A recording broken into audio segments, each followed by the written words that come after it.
So, our last review of the day is going to be for a spoiler review of The Boys season 5. This was it. This is the final season of The Boys there.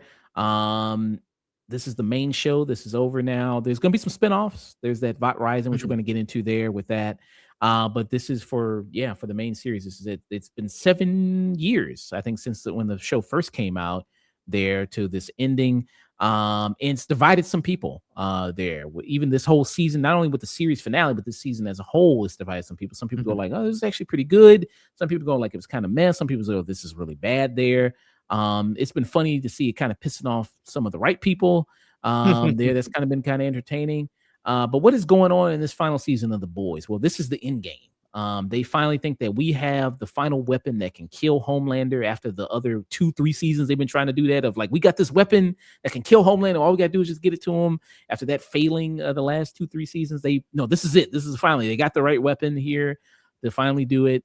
Where you have Homelander who's a fascist dictator now, taking over all of the world there with the soups there, rounding up anybody who doesn't believe in him, and the memes, especially the memes, people who make those dastardly memes of him there, putting them into camps. And it's up to the boys there to stop what's kind of going on. Yeah, Nick, you were a little bit more positive on this season, Mhm. maybe than some other people. What are your thoughts here on the boys season 5, man?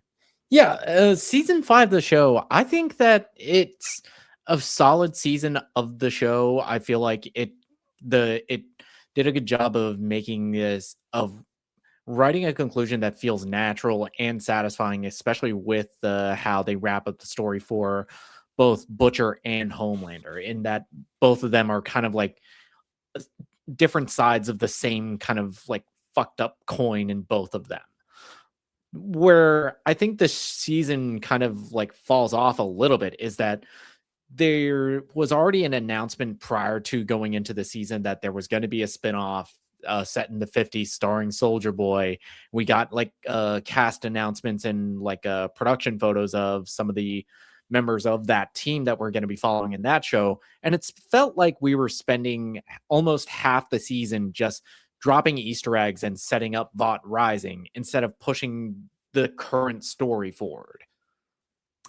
Yeah, that's kind of one of my criticism because I saw one thing when somebody said this is like the Soldier Boys, where Mhm. it's basically a lot of with Jason Eccles and setting him up and this whole stuff where there's a plot beat that comes in here with the V1, Mhm. where that's kind of a big thing. If they say like, well, if Homelander gets this V1, then he'll truly become immortal. So there's also a mad dash for them to be the first people to get it, so they can either the boys are having like this internal debate of whether they should destroy it, but then there's some who like, okay, where the boys where you have Huey who wants to give it to Starlight, and then Annie, and then you have where Frenchie wants to give it to Kamiko. Mhm. They'll be protected against the virus that they want to release there. That's also another big thing where they have come up with this virus there that can kill all soups there. But if somebody has V1, then they won't die from the Mhm. virus. It'll make them invulnerable to it. Um, yeah, I kind of it's funny that it's kind of turned into the thing they parody with a lot of the MCU stuff, where it's kind of like setting up with all the Easter eggs and Mhm. references and trying to lay the groundwork for that. Because there's also another character that's going to be in Vought Rising that shows up, who's the person who has the V1, which is like a bomb site, who's going to be a character also there. I'll tell you, like honestly, after seeing this season, I don't hate it. I think the Mhm. series finale is it all that I hoped it would be? No, I don't think so. As Mhm. far as like me being satisfied, but it just kind of, I don't think it's terrible or anything to per se. Mhm. I just think it's kind of just weak. But I don't really have a strong interest to see Vought Rising after this. What about you? Um, I'm kind of in the minority. I'm curious to see how they play it because as we have Jensen Ackles, Soldier Boy, who even if I think that his inclusion in this final season could have just been completely erased, because by the time you get to the series finale, almost nothing of what happened with V1 ended up mattering at all. Uh, Like, you could have written that plot point out of the season entirely, and nothing would have changed in the finale. But mm, even with how I feel about that, I still was entertained every time Jensen Ackles was on screen, especially his dynamic with Anthony Starr's Homelander. In that, in season 3, we learned that the characters are father and son, and we have this character. We have Homelander who's just craved family his entire life, and meanwhile, his own biological father can't fucking stand him. yeah, that was kind of a funny aspect of like every time he tried to kind of interact with him, it's just like you're just fucking weird. I just can't. I just don't like it. You You're are just too fucking fucking weird. weird. You're just And creepy. You're weird. I just don't like you. Like I'm gonna help you because that's what and that's I I don't feel know. This like is I'm gonna help you because I feel like I owe you one, but I ain't gonna like it. yeah. Like you kind of got that. Like that was kind of funny. I mean, with the Jason Eccles stuff is I mean, he's a great actor. I like him. Mhm, I liked him a lot on when he was on Supernatural. Here with the Soldier Boy stuff, it just kind of I feel like it gets really repetitive with him mhm. sometimes where like everything is gay. Everything's like homophobic or reference to something gay or dick or people blowing them or something with dicks and everything like Well, that. well, he is like kind of meant to be like that embodiment of toxic masculinity, and if you hang out with frat bros, dick jokes get brought up a lot. Yeah, I mean, I get that he's supposed to be kind of like a satire on those type of people born from that Mhm. era, and like everything's like you're so anti-gay that you You end up end up being just gay. you end up circling all the way back around to you. I If you told me you hadn't sucked a dick before, I don't know if I'd believe you. Yeah, so I mean, I get it's supposed to be that, but then it just kind of Mhm, got kind of old, and then it's like, and then all the way that these people talk, I guess for me, it kind of got on my nerves a little bit. And even I noticed this like in season 4, where I was kind of like, I'm glad that the next season's the last because, like, mhm, okay, I think you're just kind of spinning your wheels here with this. Like, everybody's gonna reference sex or dicks or pornography in some way, and then that was kind of one of my issues. Where in this season we have where Kimiko talks, like she's talking mhm. now, and then a lot of her stuff, it seems like she seems like she learned her dialect from TikTok, I guess is the big thing. Like I was kind of like, what the fuck is going on here? What did you think about with her character in this Mm, season? it's kind of a one note joke, but every time I would start to get tired of it, she would always like manage to pull me back into her dynamic with Frenchie, because so much of the conflict, at least in the like in between the like first two and the last two episodes, so much of the conflict is like her debating on if she wants to be immortal, or her like actually realizing that her and Frenchie don't really have all that much in common. Yeah, one wants kids, one doesn't want kids Mhm, there. You kind of got that aspect of it. Yeah, so I mean, some of the stuff they did was kind of okay with her, like you mentioned, the kind of the debate of whether they should take it or mhm, not, the V1, whether they even want to take it, like maybe they're okay, like maybe we're content with dying. And also the two men in their lives are the one that's really fighting for them to get it, even though they're mhm, saying, like, well, we don't really even maybe want this. And mhm, I wish they kind of explored that a little bit more there. Um, and I think with the big thing with this season is that there's a lot of characters, and this the final season. You only got 8 episodes. You're trying to wrap everything up mhm, into as much of a neat bow as you can. And I think one of the great new additions to the cast there, you got Daveed Diggs, who I think is mhm. old father, which I think is one of the best parts of this season is him as a new character. What'd you think about him? Oh, he was a blast to watch every time he was on screen, because he reminds me, if you like took O Father and you just dropped him right onto like the Righteous Gemstones, he'd fit right in. And he's very much playing up that like mega church pastor kind of character. Yeah. So his character comes in because in this season, Homelander is declaring himself God. He's replacing God. Like he's like people are like, oh, you mean like you're the son of God? He's like, no, no, no. I am the God. I Yeah, am the he God. get yeah, he gets a vision of like him being visited by an angel who is Stillwell, who once again played by Elizabeth Shue. Yeah. So you got that, and he's the one that's helping launder that image of through the church of coming up with this narrative and trying to help convince people that he is God and everything like that. And through that. So I thought he, especially there's also Davide who has a musical background. He's most famous. He did the play Yeah, it's Hamilton. like Yeah, it's like Uh, you don't cast David Diggs and not give him a musical number. which that was really great. Like that was super impressive there, I thought, with that. And that worked really well. I think, yeah, he was really one of the things that kind of for me saved this season was as well he did there. Um, and then, like I said, it's like he's helping Homelander who's declaring himself God now. And then I know a lot of people with this season, they go like, oh, it's just one big Trump parody. And that's the problem they have with it. And it's like, I don't have really an issue with that because, like, listen, it's not Eric Kripke's and the writer's fault that life is Mhm. fucking ridiculous. Okay, like it's not Yeah, their it's like fault that they wrote this show 2 years ago. This yeah, season, it's like every time like we talked about it like on my stream, it's like I kind of want to just get the lotto numbers from Eric Kripke because in even he was saying like while they were writing this like a year and a half ago before the 2024 election, before everything that's in our news cycle now, like we have Donald Trump like posting images of himself as Jesus. We got him like literally unveiling a solid gold statue at Mar-a-Lago. It's like you can't write shit as ridiculous as that. It's kind of like I think why in a lot of respects I've like called The Boys like the live action South Park because it's just been like so on the nose with its social commentary, especially like in this like second Trump term. yeah. I mean, it's listen, like it's like the Onion. It's like, bro, we ran out. It's like, bro, what the fuck you want us to do here, Yeah, it's like man? Like, we can't make shit any more ridiculous than life already is.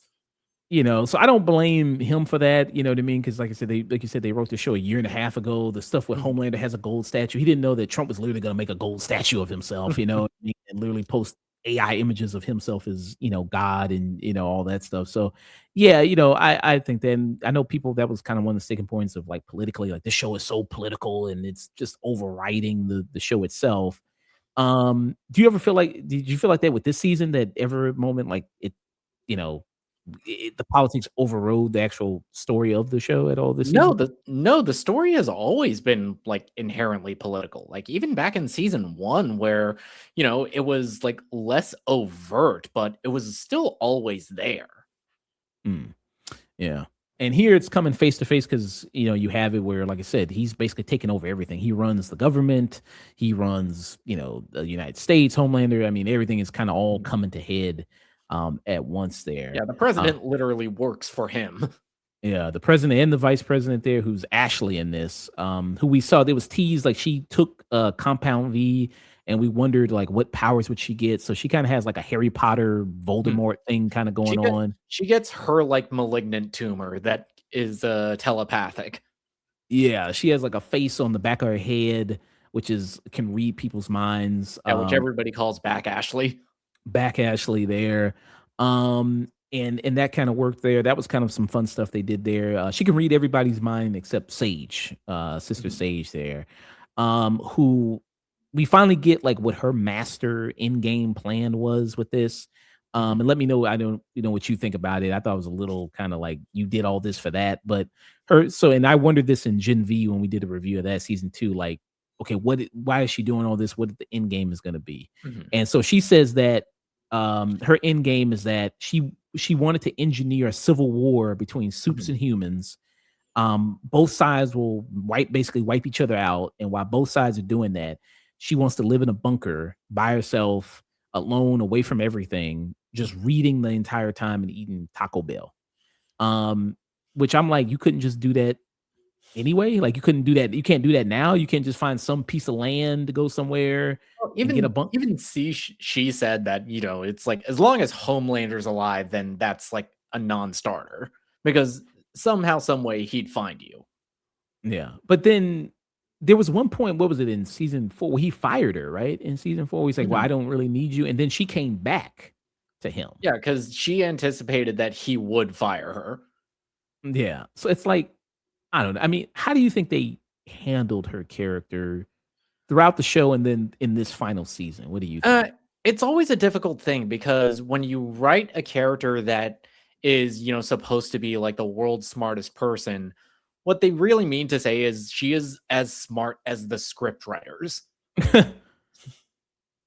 Even when it was like her superpower being that she's the smartest person in the world, I was like, really, what's the difference between her having this and just precognition? Like, you might as well just make her psychic of her being able to anticipate all these things and working out and everything like that. Yeah, but And the show also delves into the faults of that because she doesn't account for like human emotion, which is like the like climax of this whole V1 subplot where Soldier Boy gets the last dose of V1 on the planet and just gives it to Homelander because apparently back in the 50s him and Stormfront were a thing.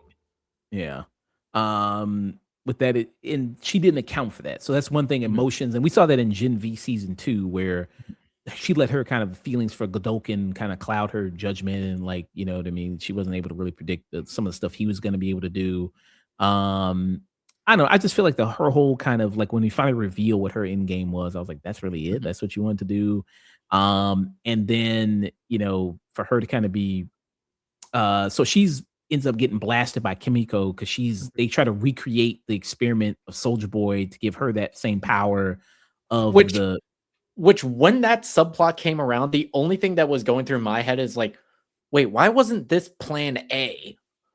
right. I mean, well, Butcher crazy. He want to kill everybody. He's like, fuck it, I want to kill it. Diabolical. I want to kill everybody. He wants to soup genocide. But and also because doesn't it kind of ruin what happened in season 3? Mhm. Because it seems like this nuclear blast that Soldier Boy has, it doesn't hurt anybody. All it does is just burn the V out of your system.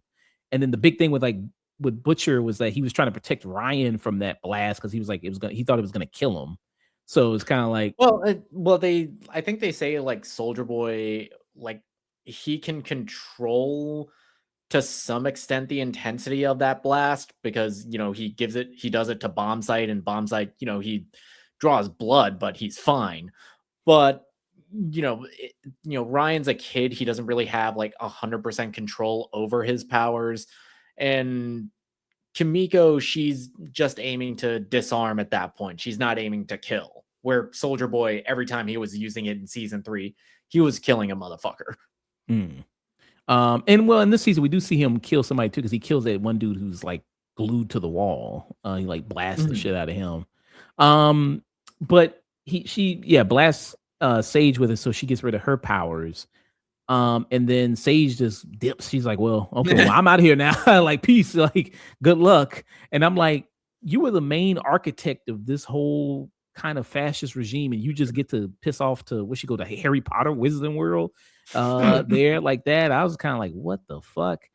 I don't know. I wanted some more comeuppance there with that. I mean, what did you feel about that? Mm, yeah, that's one plot element I wish we got something. Because even with like the lack of powers, I don't think like I don't think Butcher, I don't think any of them would let her walk away. But at that point in the season, we got to move stuff along. Mm. Yeah. And she's sort of useful because she Mhm. helps crack the formula of giving Kamiko that radiation power or whatever like that. So she's kind of got that going because she's sitting there just wallowing because she, basically fucked up. She didn't predict Yeah, that Soul Boy was going to do. just lobotomizing herself, binging Taco Bell and binge watching Love Island. Yeah. But I didn't really like that ending for her. I thought that was kind of pretty bad. That was kind of one of the finale things where I was like, that wrapped up poorly. And then you mentioned Kamiko with the blast. And then they do this really corny as hell thing with the whole kind of she has a vision of Frenchie and going like, well, it's not anger that controls it, it's the Mhm. love or something. I'm like, what the fuck Yeah, is this? I was like, it's the power of friendship. It's love that controls it. It's like, oh, fuck off. that was really terrible. And that's when they're on their like last mission to the White House, and apparently like there's not a whole lot of security in that White House. I guess I don't know if this is like for budget reasons, I guess, but it was like Yeah, that. it's for budget reasons, and it's Homelander. I mean, even if they could get into the White House, what could they possibly do to him? I know some people are disappointed because there's that season 5 poster Mhm. where it's like the reference from the comic book where it's like the White House lawn and he's got all the it's Butcher walking up there and it's like Homelander floating above it and it's all these soups and everything like that. Um, I mean, were you kind of expecting something similar like that? Like at least some other suits to be at the White House other than just Oh Father or maybe like that? No, not really. To me, the show has never really been as like big and bombastic as the comics were, and the comics were also pretty bad. Had if Mm, I'm just being straight up, and the show has always like felt more as dire and as like world changing as the scale of the outcome of events that happen on this show is. It's always been fairly small scale and personal. mm. And when they do the final battle, to me, it wasn't as impressive as when it was Huey, Soldier Boy, and Butcher versus Homelander. Mhm. Like that to me was better choreographed than what we got there at the end. What do you think? I don't disagree with you, especially when that moment came in season 3. That was like the first time we felt like any kind of danger on the part of Homelander. Mm, His character, who has just been this psychopathic bully for 2.5 seasons, and now he's finally getting some comeuppance. yeah. And also the fact that okay, he recognizes that Kimiko has this thing, the same thing Soldier Boy that can Mhm. blast away the Gen V out of the compound V out of your body there. Why didn't he just kill her immediately? Like with his laser vision? Like we've seen She him do. heals. Well, he still could have put her out of commission like he did in what was the first episode? Because it's well established that Homelander is an idiot and a coward. Because like his first instinct is to just run away. Mm. But he lasers her, but then he lasers her like it's almost like a Cyclops' like optic blast where he like Mhm. pushes her back instead of like cutting her in half because he did that in season what was it episode 1 of this Mhm. season. So I just don't understand why he just didn't do that again. And then when he's lasering people, I mean, well, they mostly dodge his laser because it's Butcher and Ryan. Ryan comes in last minute to stop because Homeland is about to fly away. And then I saw somebody remark that so Homeland is able to throw Elon Musk into space in like 3 seconds and then come down, but he can't fly out of there that quickly. Like it just seems, I don't know. I mean, did you ever was that inconsistent to you at No. all? Okay. That's a little inconsistent for me. And I thought that if he sees Kimiko has this thing with her, he should have been attacking her first. And he's bullshitting with Butcher and Ryan and fighting them. I'm like, that should be Kimiko should be your main target there. It No, seems because like. Homelander's a narcissist. He thinks that even if she does like manage to like get a clear shot at me, there's no way that she's actually gonna take it. I'll do something to stop it. Hmm, yeah.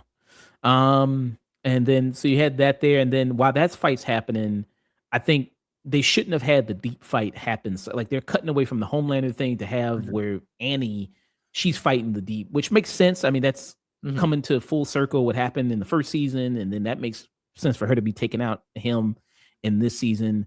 But I think that should have been done maybe the penultimate episode. And that should have been the big death of like the penultimate, which was the deep. What do you think about that of having that simultaneously happen? Uh, I don't mind its place in the finale. I don't mind it cutting back and forth between like the Homelander fight and the one with the deep. I didn't mind it. Hmm. I think it just should have the deep should have maybe had his episode there where he kind of gets dealt with. And then it's a funny death. I mean, because like there's a whole thing where after the in this season, he's the spokesperson for like this oil company there, and there's like the Black Noir 2 who goes and like punches a hole in it and then releases all this oil, which commits fish genocide and kills like 2 billion fish. And then so they blaming the deep for that. And they said, like, if you step in the water, just a toe in the water, you'll be dead. There, which is like a funny voice cameo from Samuel Jackson there, which I thought was really, really kind of funny. But then it's like so Annie throws him into the water, and then of course all the fish come and then they kind of kill him. I don't know, it just seemed kind of like the powers are kind of inconsistent because it's like, how does this octopus kill him? And like he's supposed to be still superhuman. I was kind of a little confused. No, she went through the gills. Oh, she went through the gills. Okay, so that's Mhm, his weak spot. Okay, so he had that kind of mhm. going on. But this was the voice cameo by Samuel Jackson was that there. Yo, you gonna get that, bro? Xander, hey, what are you doing here? So good to see you, man. We wouldn't want a little guppy to get caught in that can, my man. Come on in. Such a It's like a little too friendly. you wouldn't believe it, bro. Yeah, Here, get in the water, man. No, you're not listening to me. Ah, shut the fuck up. We know you were responsible for the pipeline genocide. Remember March 15th, motherfucker? So I mean that was kind of a good moment. And like you said, his death, him getting killed by the fish, that all works. I just think it should have been shifted to another episode. And also like the whole like final confrontation where Annie just tells him to like, hey, take some responsibility for yourself. And he just screams like a toddler. No! That was such a funny beat. Yeah, but I think that kind of sets up in that kind of where it just I think it just should have been in a kind of another other episode there. This was the clip right here, yeah. And the Deep, I mean, he's probably been, you think, more pathetic than Homelander or equally as pathetic? Oh, just as pathetic because I think in the first two seasons we're like set up to think that the Deep is a character that is capable of redemption, but he is both such a moron and such a sycophant for Homelander that he is a character that refuses to grow or change. You made those fucked up choices. You ruined your own life. You're not a fucking baby. For once, take some responsibility for yourself.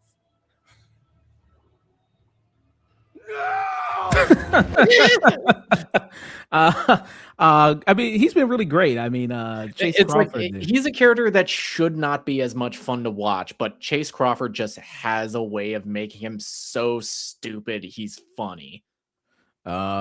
And Annie this season, dealing with a lot of nihilism, of course, of what's going on. I mean, obviously their back is against the wall. They're taking a lot of L's. It's like, how do we contend? Like, he's got everything. He's got the military. He's got the police. He's got all the soups on his majority of the soups.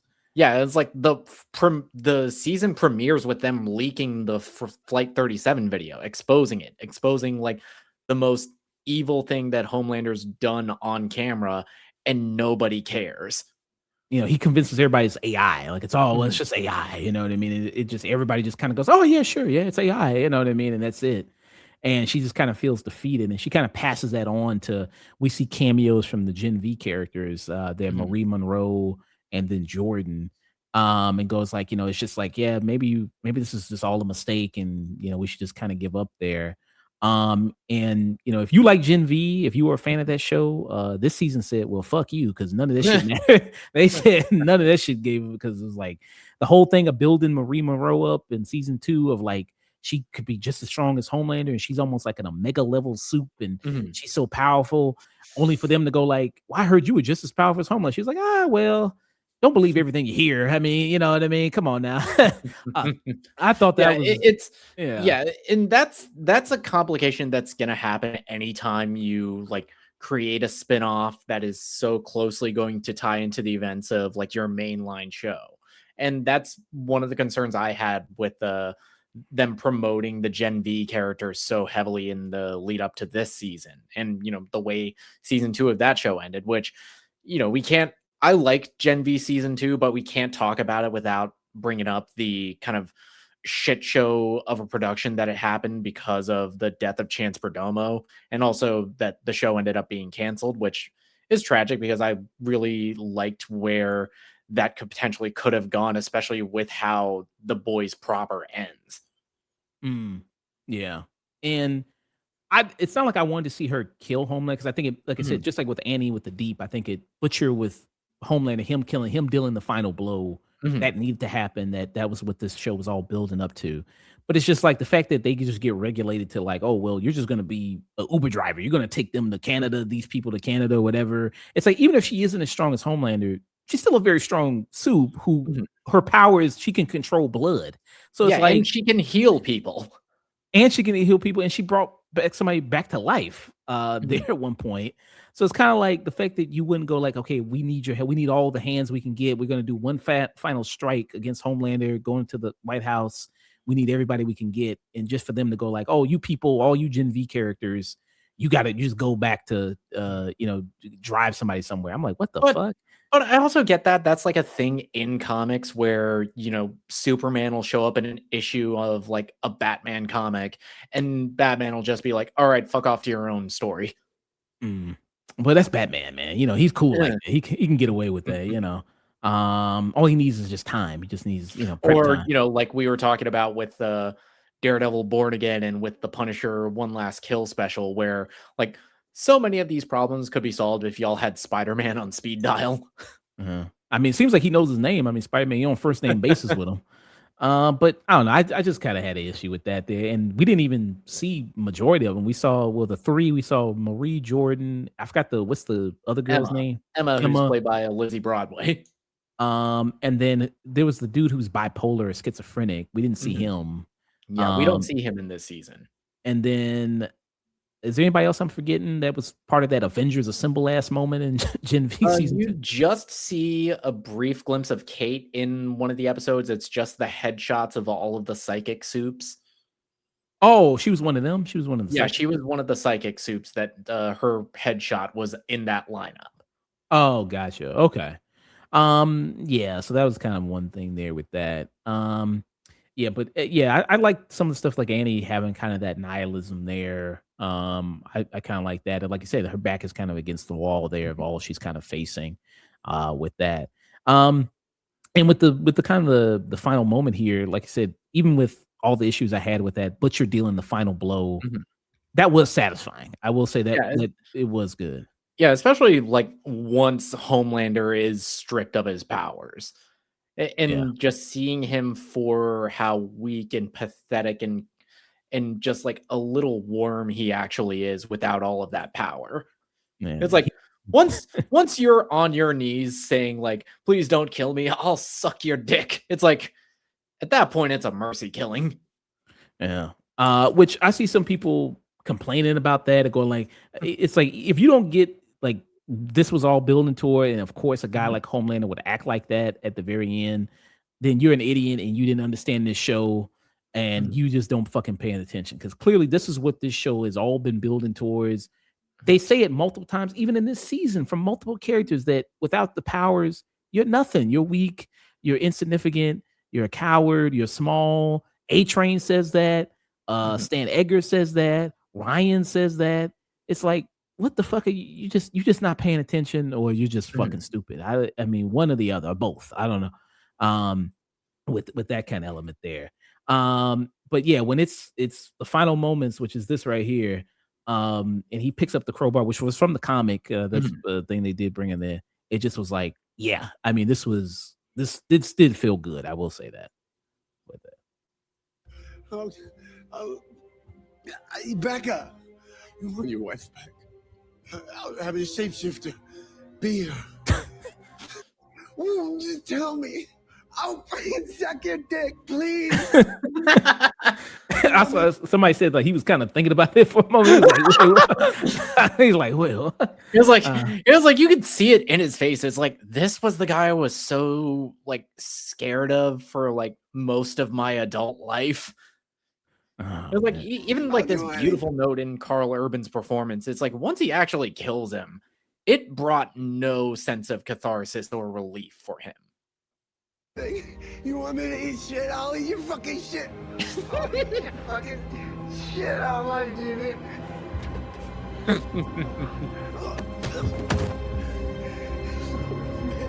Madeline, you promised me. Stop me. You can't fucking do this. You can't fucking do this. I'm the Homelander. No. No, you ain't nothing. And this is for my Becca.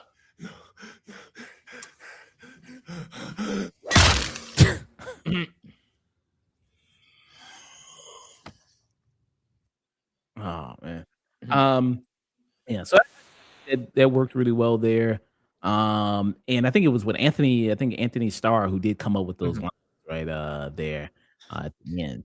So yeah, I was like, that was improv by him. Yeah.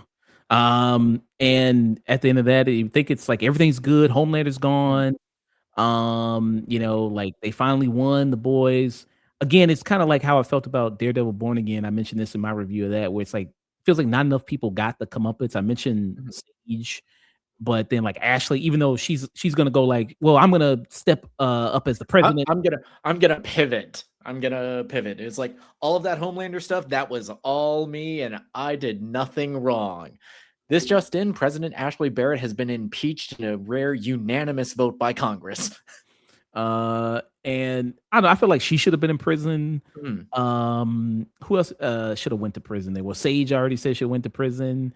Like all of them. Like, I mean, yeah, she does the right thing like the last 11th hour, you know, then she decides to help the boys at that moment. But I was kind of like, all the stuff you've been doing. Stan Edgar taking back control of Vought. I felt like that I wasn't as upset about that. I think that makes sense. I mean, he's just like one of those guys that's always kind of find a way to come up on top no matter what. But for this season, did it feel like it wrapped up things for you neatly enough, or? In the sense that I liked where all of our main characters' stories ended up. Like I liked where Annie and Huey's story ended. I like Marvin getting to reunite with his family and kind of become an adoptive father figure to Ryan. Seeing Kimiko like live out what her and Frenchie talked about as like their dream. I was satisfied with all of that ending, but there's also, when you're dealing with a show like The Boys, where so much of the criticism is about capitalism and how it's just, that's a cycle that's just never going to end. And the only thing you can do is just pick your battles. Yeah. And we see that Butcher dies, which I think that makes sense too. Huey killing him makes sense there as well. And Butcher, you know, he's kind of got nothing. I mean, after he killed Homeland, this was the only thing he's been working towards for the, you know, his life there. That was his life's mission, and he completed it. His dog is dead at the end. Ryan says, like, I mean, you're just the same as Homelander. I mean, you're just as crazy, you're just as kind of evil, fucked up. I don't want anything to do with you. So even a guy that at first, a kid that was kind of like his surrogate son in a way, he's pushed him away. So all he's got left is kind of like, okay, even if I kill Homeland, I'm going to try to kill all the suits. I'm going to take this virus, I'm going to kind of release it. And then we have Huey, and then that kind of final standoff. Did that work for you? Yeah, that final standoff worked for me. Especially like the last moments of Butcher's life, where he like has the virus in one hand, or like the detonator in one hand, and he sees Huey, and you get flashes of, you know, Huey and the character Lenny, who was Butcher's little brother, who I think like several times in the show, they've said that Huey is like a spitting image of Lenny, and how Lenny was always kind of Butcher's canary in the coal mine. Yeah. I think that also worked as well. And I mean, also this is the thing, like I said, it just kind of, the show was starting to repeat itself a lot of like Huey constantly having conflict with Butcher. It's like, I'm not going to trust you anymore. And, you know what I mean? Maybe, and then trying to, it's constant over and over, because there's times where Huey goes like, well, maybe there's some good in Butcher and maybe he can work, only for Butcher to betray his trust and go like, no, I'm still fucking evil and I'm still crazy. And he goes like, oh, damn it, Butcher. And then I'm like, okay, this was repeating like season after season, this would happen. So finally I was like, okay, this is coming to a head, and they finally dealt with this. So I did like that, and that worked pretty well. But you like, you know, I think for the most part, I think it was kind of satisfying there. Like I mentioned, the Homeland death, but also Huey ends up with Starlight, and then they have a baby, and then she's like Spider-Man, you know, she's listening to the police scanner and shit, and she's actually fighting crime, you know, so she's actually doing what she wanted to do as a hero, impacting lives, saving people, doing that. I don't know if she should be doing that while she's pregnant, I guess, but I don't know. But okay. I mean, she's bulletproof. So yeah. So I guess bulletproof and super strong. So like any like random mugger, she's gonna be fine. Yeah. So I guess that's okay, I guess. And then the baby's name is gonna be Robin, which is the name of his ex-girlfriend there. Or well, I mean, deceased girlfriend, I should say. You have that kind of going on. So yeah, you had that, which I thought was sweet. I thought that was kind of sweet there with that. And like you mentioned, got to reunite with his family there. And then he's gonna be, I guess, a surrogate father to Ryan. Best father figure I guess he could have in that case there with Yeah. And then somebody pointed out, somebody was funny, is somebody said it's gonna be like Grant Gustin and Flash when he's I saw so many memes of like Ryan with kind of like a fade. It's like Laz Alonso commented is like, first stop's the barbershop kid. Yeah, I thought that was kind of funny. I thought that was kind of good. So that was kind of a sweet thing. And like I said, Kimiko gets to live off her dreams like Frenchie, because Frenchie died in this season Mhm. there. With that. So yeah, that kind of works there for that. Like I said, I mean, this season, I think it's better than the last season. I think it's better than season Mhm. 4, which I think season 4 is the weakest season for me with the boys. What do you think is the weakest season? I'm still at with like season 4 is the weakest season. There are elements of that season that I really liked in isolation, but the problems of it just didn't outweigh it the way they did in most other seasons of the show. I think I'd probably put this like slightly below season 2 as far as like what my rating for the series as a whole would be. I do think that for as kind of meandering as the show did, especially in the middle part of the season, it still gave me some of my favorite moments from the show, like all of the stuff with Soldier Boy and Homelander, like even the whole one shot story that we got in episode 5 of this. Mm. If I had to rank them, I'd say maybe 2 is the top for me, Mhm, then maybe 1, 3, or 3, 1, mhm. 5, and then 4 is the bottom. I mean, I don't know how you would go with it. I'd Um, probably go one on top, 3 second, 2, then 5, then 4. gotcha. What will be your final thoughts rating, man, for this series finale, season finale? Yeah, for as messy and kind of uneven as this last season is, I can't deny that I've enjoyed watching this week to week. I enjoy where all of our characters ended up. I think that this has one of the like better villain send-offs with Anthony Starr's performance in this whole season and in the series finale. I know there's a lot of discourse online about is this the boys is going up the Game of Thrones path of worst series finale ever, and no, it is not that. And even in isolation, I feel like the problem with this last season, it doesn't feel like a final season up until like the 7th and 8th episode. Mm, But I okay. would still give this like a strong stream it. Okay. Wow, I thought you were gonna give it high. I thought you were gonna give more of like a tune in, maybe Mhm, stream. Okay. Just a streaming. Okay. mhm, Um, yeah, this has good moments in it. I think there's some still that reminds you of kind of like why this show was really as great as it is. Anthony Starr, crime that he's never won an award, mhm, there Emmy or anything like that for his performance as Homeland. I think he's that good, in this there. And I just think the problems with this, I mean, it spends kind of too much time with setting up Easter eggs for like the spinoff series, which I don't know, I really even care about all that much, with that, how that kind of goes. I don't think that the finale kind of works for me as a whole there with it. I think it's got a lot of issues there. Um, but it's not the word. It's not Game of Thrones bad. It's not mhm, Stranger Things bad. Like this season is not on that level, I think. With that. I know it's a low bar, but it's not that bad on it. I just think it's kind of just meh for me. It's not what I really as high as I hoped it would be, but it's not as great as it's not as great there. mhm, So it's not as terrible though, I think. So you mhm. got that. So for me, I would give it just a stream it as well for me there with it. But you said you will be watching maybe Vought Rising? Yeah, I like enough of what Eric Kripke and Jensen Ackles brought with to us with the character of Soldier Boy. And I like that, and I'm curious because they're setting it in a different time period, how much of them is going to lean away from a lot of the political and social commentary that kind of was a highlight of the show, but as it went on, life just kind of got more insane than like any satire could possibly be. So I'm curious to see how they handled it in this spinoff.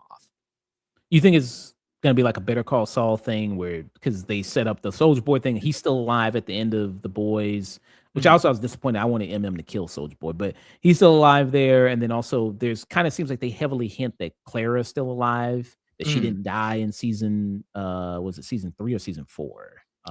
3. Yeah, 3 3. they kill her off screen. Yeah, so you think it's kinda gonna be like that, where it's kinda gonna set up for, like, a sequel series, like, in the future, the present I modern mean day?